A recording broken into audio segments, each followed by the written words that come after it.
before I say the words I do. I want a love that's tried and true, not just a spark, but a holy flame, a covenant sealed in God's great name. You know, it's kind of funny. Most of us will spend way more time planning a one-week vacation than we do preparing for a lifetime of marriage. It's one of the biggest decisions we'll ever make, but so often, we're all about the party, not the partnership. Well, today, we're gonna build a better blueprint. I mean, really think about that for a second. We spend years in school to get a job, months researching to buy a car, but for the one person who's gonna shape our entire future, do we really put in that same level of work? Are we actually prepared for what's coming? And that right there, that's the heart of the problem. We get so swept up in the checklist for the wedding day, the venue, the cake, the guest list, but what about the blueprint for the next 50 years? See, a wedding is just a party, but a marriage is a structure. And today, we're looking at how to build one that's designed to last a lifetime. To help us figure this all out, we're diving into the book Before I Say I Do by Olivia NanaYaa Glynis Jonah. It's a fantastic guide that really helps you shift your focus away from the wedding fantasy and onto the foundational reality of what makes a partnership truly strong. Okay, so the book's wisdom is built on a few core pillars. And the very first one, it's a bit of a surprise for a lot of people. It doesn't start with your partner. Nope, it starts with you. The idea is simple, but so powerful. A great marriage is really just the union of two great individuals. I mean, this quote just completely flips the script on how we usually think about dating, right? We're all obsessed with finding the one. But this book argues that the real honest-to-goodness work is in becoming the one. That journey of self-discovery, that's the real foundation. So what does that even mean, becoming the one? Well, it means asking some pretty tough questions. Are you emotionally mature enough for this kind of responsibility? Do you really know your own triggers, your own blind spots? And maybe the biggest one of all, have you dealt with your own baggage, or are you about to ask someone else to help you carry it for the rest of their life?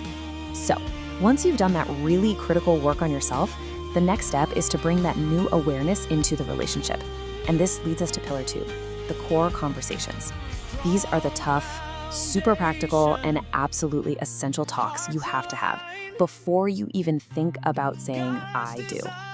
And the very first one is about figuring out what you're actually building this relationship on. Is it true love, or is it just infatuation? The book draws this really sharp contrast. Infatuation is selfish, it's obsessive, and it fades fast. But true love, the kind described in 1 Corinthians 13, is selfless, it's kind, and it endures. The challenge for any couple is to be brutally honest about which one is fueling their relationship.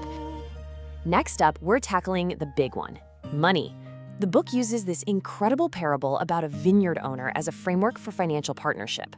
It's a 3-step process. First, you invest your work. You plant the seeds.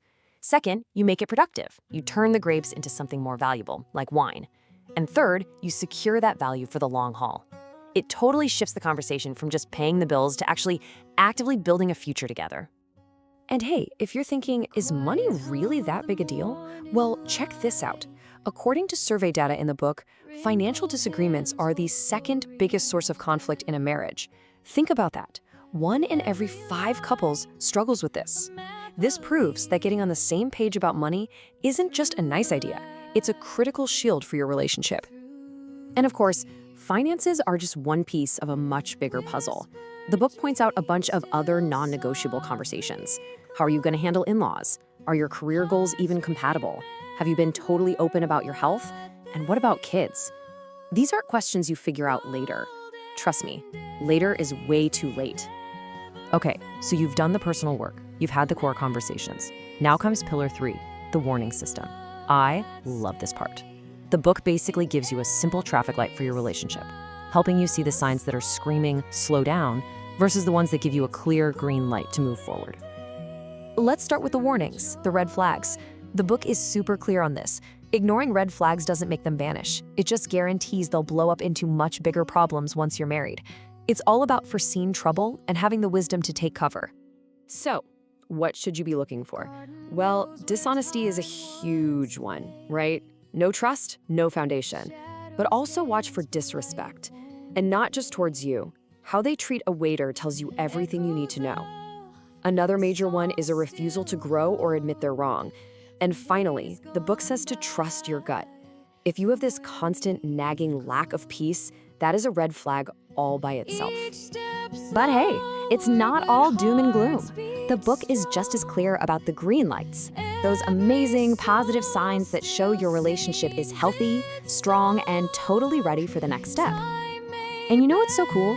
These green lights are pretty much the exact mirror image of the red flags. Where there was dishonesty, there's now total transparency.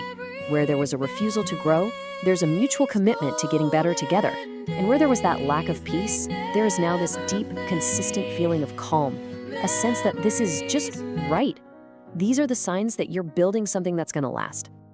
So, laying the foundation, having the conversations, checking the signals, it all leads to the book's most powerful conclusion. The wedding day is not the finish line, it's the starting line. This is such a critical shift in how we think. Marriage isn't some destination you finally arrive at. It's the vehicle for a much longer, more complicated, and ultimately a much more beautiful journey. The real work and the real joy, it all begins after you say I do. Man, this quote just cuts right through all the noise of modern dating. In a world of temporary arrangements and casual hookups, the book frames marriage as what it is, permanent. It's not a trial run you can just quit. It's a lifelong vow that demands our absolute best. And that leaves us with this final, really thought-provoking question.